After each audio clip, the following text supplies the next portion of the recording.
की शुरुआत इस वक्त की बड़ी खबर के साथ करेंगे। हजारीबाग से इस वक्त की बड़ी खबर आ रही है। गोरहर थाना क्षेत्र में भीषण सड़क हादसा हो गया है। कोलकाता से पटना ये बस जा रही थी जो बीच में ही हादसे की शिकार हो गई। इस हादसे में 5 यात्री की मौत हो गई है, जबकि 12 से ज्यादा लोग घायल बताए जा रहे हैं। बस में करीब 50 यात्री सवार थे। हादसे के बाद राहत और बचाव कार्य जारी है। पुलिस और प्रशासन की टीम मौके पर पहुंची हुई है और हादसे में मृत एक महिला गोपालगंज की बताई जा रही है। मृतकों में 3 महिला और 2 पुरुष शामिल हैं। तो इस वक्त की आपको बड़ी खबर हजारीबाग से बता रहे हैं, जहां बस पलट गई है और बस पलटने से कई लोगों की मौत हो गई है। और ये एक्सक्लूसिव तस्वीर भी इस वक्त आप अपनी टीवी स्क्रीन पर देख पा रहे होंगे, जहां जेसीबी से वहां पर राहत बचाव कार्य जारी है। प्रशासन की टीम वहां पर पहुंची हुई है। 3 तस्वीरें इस वक्त आप अपनी टीवी स्क्रीन पर, जहां आसपास हलचल मचा हुआ है, लोगों की मौजूदगी भी देखी जा रही है।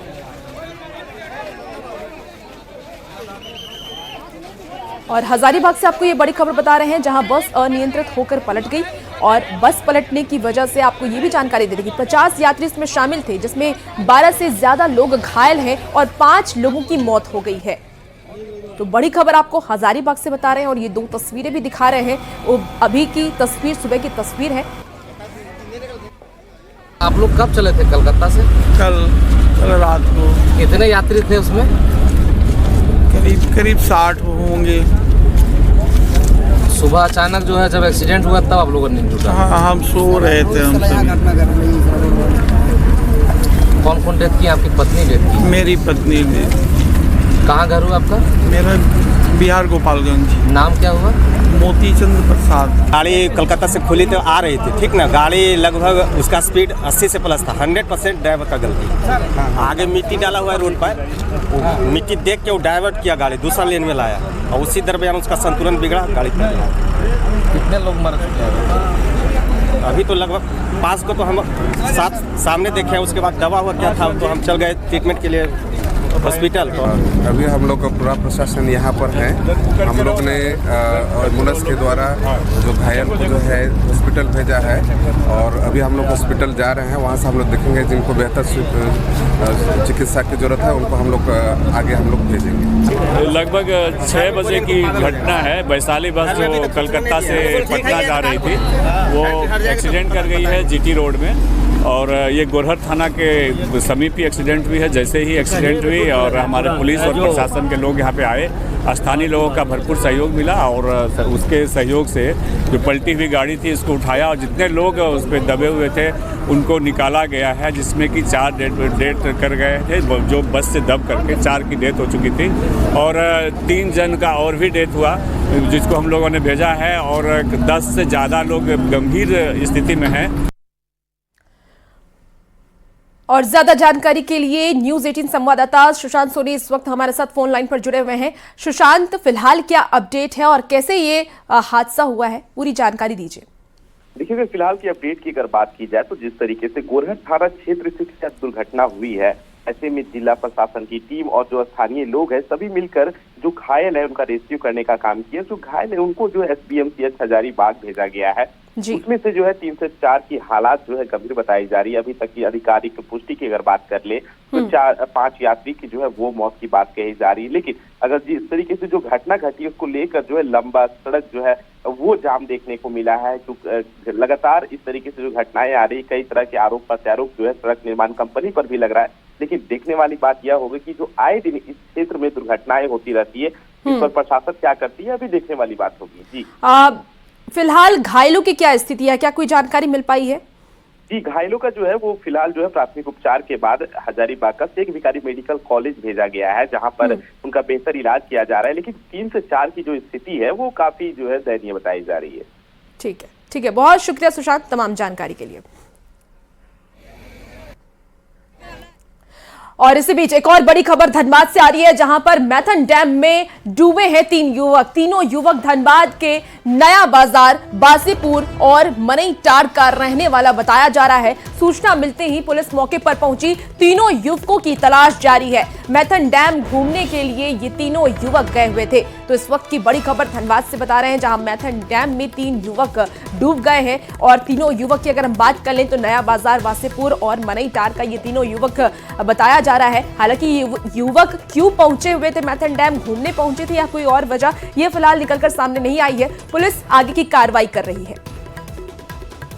धनबाद से आपको ये बड़ी खबर और एक्सक्लूसिव तस्वीर इस वक्त आप टीवी स्क्रीन पर देख पा रहे होंगे, जहां प्रशासन की टीम वहां पर जुटी हुई है, रेस्क्यू किया जा रहा है और तीनों युवक की तलाश फिलहाल जारी है। मैथन डैम ये तीनों घूमने आए हुए थे, ये जानकारी फिलहाल निकलकर सामने आई है। मैथन डैम को लेकर के पहले भी प्रशासन अलर्ट करती रही है, लेकिन इसके बावजूद लोग वहां पहुंचते हैं क्योंकि ये पर्यटक स्थल है।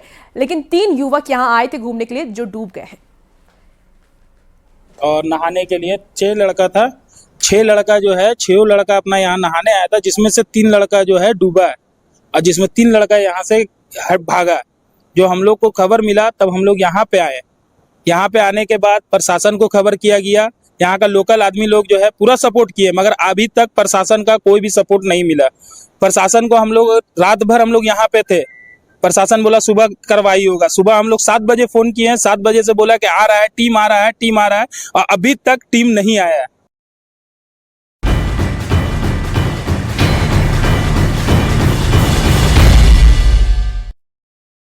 और अब रुख करेंगे झारखंड के सियासी खबरें का। झारखंड से बड़ी खबर इस वक्त रांची से आ रही है, जहां शिवराज सिंह चौहान का बीजेपी नेताओं को निमंत्रण भेजा गया है। 11 बजे बीजेपी नेताओं को लंच के लिए आमंत्रित किया गया है। लंच के दौरान पॉलिटिकल डिस्कशन किया जाएगा। झारखंड में एनडीए सरकार बनने की संभावनाओं पर यह चर्चा की जाएगी और लंच के बाद रांची से भोपाल के लिए शिवराज सिंह चौहान रवाना हो जाएंगे। आपको बता दें कि 23 नवंबर को मतगणना का ये दिन है और इस दिन पता चलेगा कि किसकी झारखंड में सरकार बनती है। और ज्यादा जानकारी के लिए न्यूज़ 18 संवाददाता संजय सिन्हा इस वक्त हमारे साथ फोन लाइन पर जुड़ चुके हैं। संजय, 11 बजे का वक्त दिया गया, शिवराज सिंह चौहान लंच के लिए बुलाए हैं, क्या कुछ मुद्दों पर आज बातचीत हो सकती है? देखिए, जाहिर है किसी भी राज्य में जब मतदान की प्रक्रिया खत्म हो जाती है और मतगणना के दिन का जो इंतजार होता है, तो कुल मिलाकर वो पीआरडी दिन होता है, यानी पॉलिटिकल रेस्ट।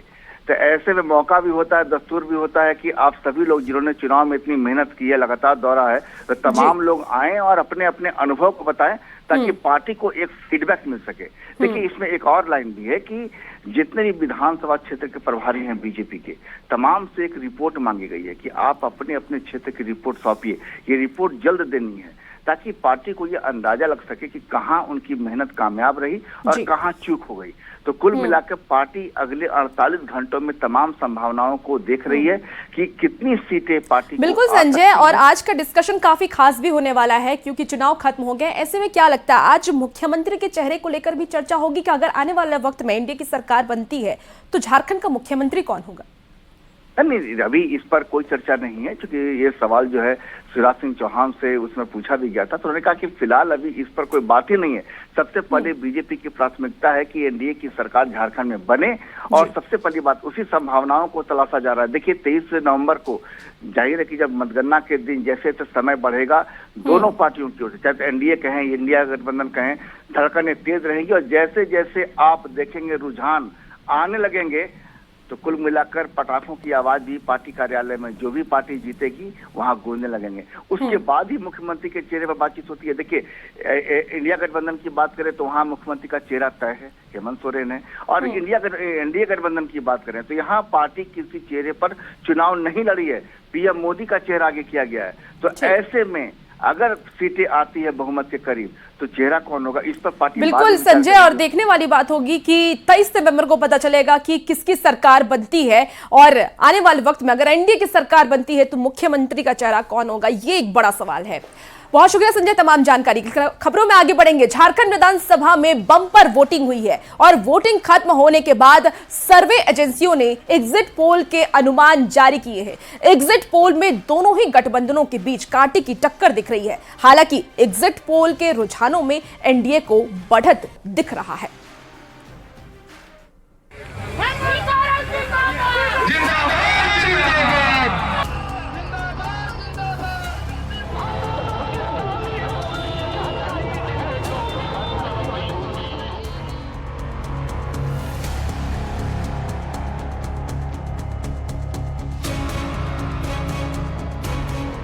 झारखंड में कई महीनों से चल रही हलचल शाम के 5 बजे वोटिंग खत्म होते ही थम गई।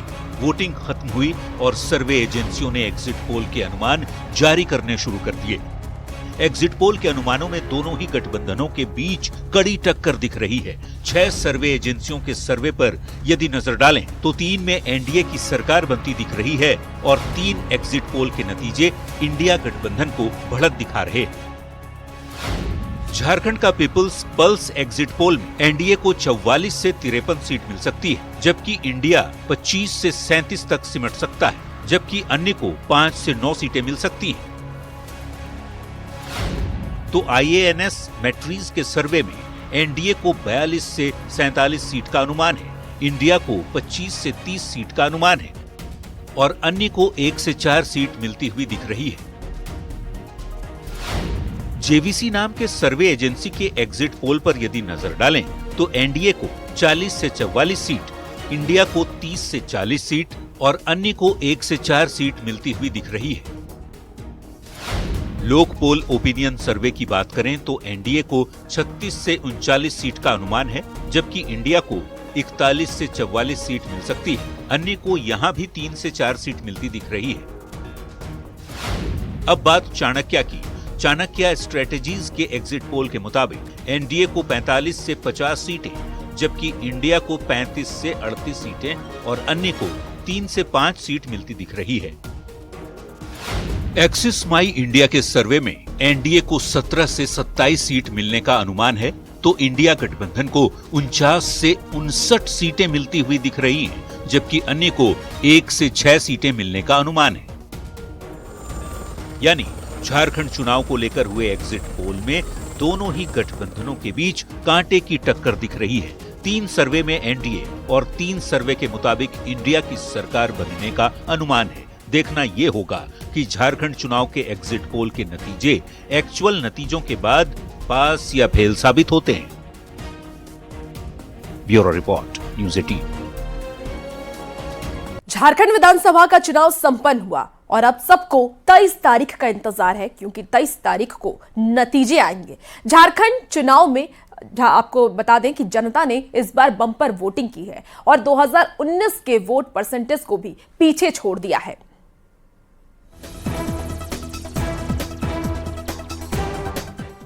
और इसी के साथ झारखंड की जनता ने दूसरे चरण की 38 विधानसभा सीटों के 528 उम्मीदवारों की किस्मत ईवीएम में कैद कर दी।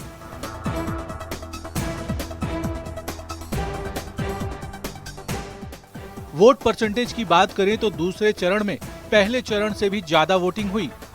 झारखंड विधानसभा चुनाव के पहले चरण में 66.88% वोट पड़े थे, तो दूसरे चरण में 5 बजे तक 67.59% वोटिंग हुई। कुल वोटिंग की बात करें तो बुधवार शाम 5 बजे तक हुई वोटिंग के आधार पर इस साल यानी 2024 के झारखंड विधानसभा चुनाव की औसत वोटिंग 66.88% दर्ज की गई है। ये आंकड़े अभी बढ़ भी सकते हैं। ये वोटिंग परसेंटेज 2019 के विधानसभा चुनाव से करीब 1.5% ज्यादा है। 2019 के चुनाव में कुल 65.18% वोटिंग हुई थी।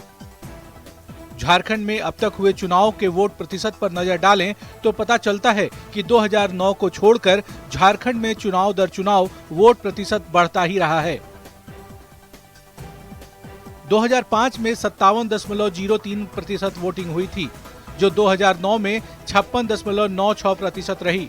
लेकिन इसके बाद 2014 में यानी मोदी लहर वाले चुनाव में 10% वोट बढ़कर 66.42% हो गया, जो 2019 में 65.18% होते हुए 2024 के चुनाव में 20 नवंबर शाम 5 बजे तक के आंकड़े के मुताबिक 66.88% तक पहुंच चुका है। अब ये बम्पर वोटिंग किसके चेहरे पर चमक बिखेरती है और किसे मायूस कर देती है, ये 23 नवंबर को ही पता चल पाएगा। Bureau report, news 18। झारखंड में वोटिंग खत्म होने के साथ ही ईवीएम में तमाम दिग्गज नेताओं की किस्मत कैद हो गई है। 23 नवंबर को ईवीएम का पिटारा खुलेगा और दिग्गजों की सियासी भविष्य का फैसला हो जाएगा।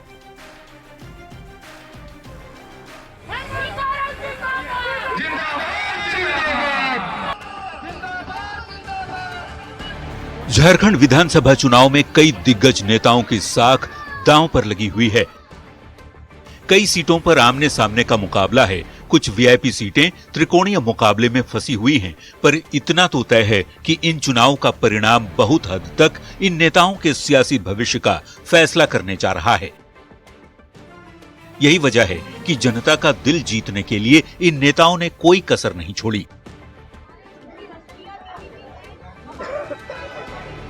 मैम, क्या आप तो महागठबंधन की हम लोगों को अब वो सरकार बनानी है और 23 तारीख को आप सभी लोग और झारखंड के सभी वासी हम लोग इस खुशी को जग जाहिर करेंगे। दुष्प्रचार, भाईचारे को तोड़ने का प्रयास को लोगों ने नकार दिया है। यहाँ पर राहुल गांधी जी की बातों पर जनता ने विश्वास किया, हेमंत सोरेन जी की बातों पर विश्वास किया, हमारी कल्पना भाभी जी की बातों पर विश्वास किया।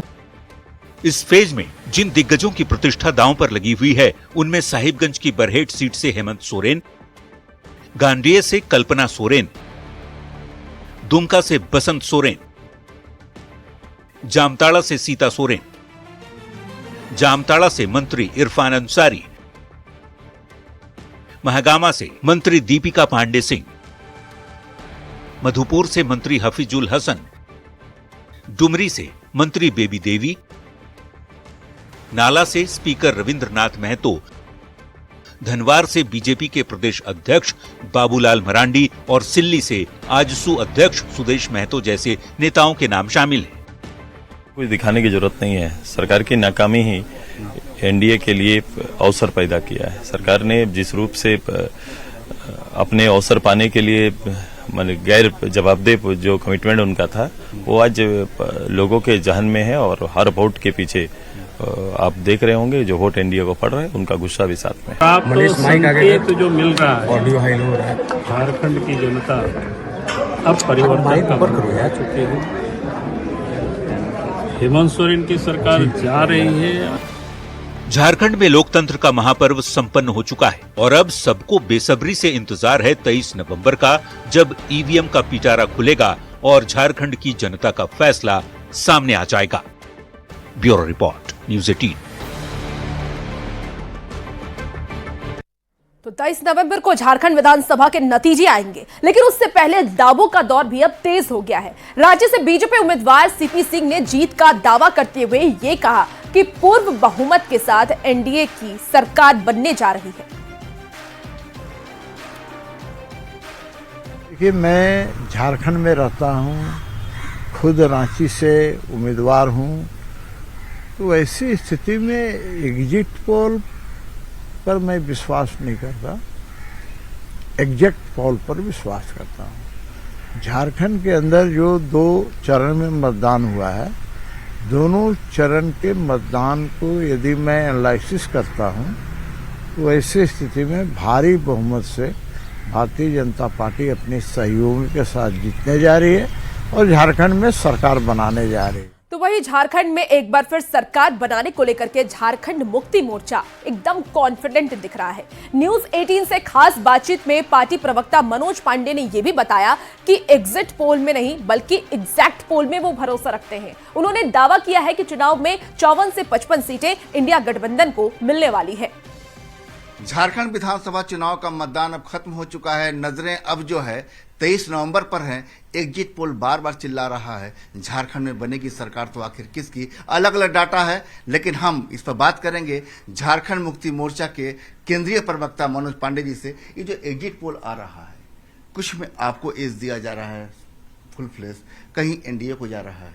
देखिए, ऐसे पूछिएगा तो एग्जिट पोल को हम लोग बहुत विश्वसनीय नहीं मानते हैं, और उसका कारण है पिछले 10 वर्षों में जो स्तर में गिरावट आया है कुछ सर्वे एजेंसियों का। अब एग्जिट पोल एग्जैक्ट पोल नहीं होता है, लेकिन कुछ में तो 3 तो ऐसे एग्जिट पोल है जहां आपको फुल फ्लेश दिया गया है, सरकार आप बना रहे हैं उसमें। ठीक है, उन लोगों ने भरसक ईमानदारी पूर्वक प्रयास किया है दिखलाने का, लेकिन उसके बावजूद मैं बोल रहा हूं कि हम लोग को एग्जैक्ट पोल पर ज्यादा बिल्कुल सही कहा। डबल इंजन का मतलब उनका वो नहीं था। डबल इंजन मतलब कल्पना सोरेन और हेमंत सोरेन, 2 इंजन, और इन दोनों इंजनों की ताकत देखी। बड़े बड़े जो सूरमा इनके आए थे ना उड़न खटोले पर, गुजरात और आसाम और मध्य प्रदेश से, 23 के बाद वो कहीं दिखेंगे भी नहीं। तो देखिए, अपने अपने दावे हैं कि कुल मिलाकर खेल यही है कि यही रात अंतिम, यही रात भारी, करवटों में गुजर रही रात हमारी सारी। कैमरामैन अपू पाठक के साथ संजय कुमार सिन्हा, न्यूज़ 18 रांची। खबरों का सिलसिला न्यूज 18 बिहार झारखंड में जारी है। बने रहिए न्यूज 18 बिहार झारखंड के साथ।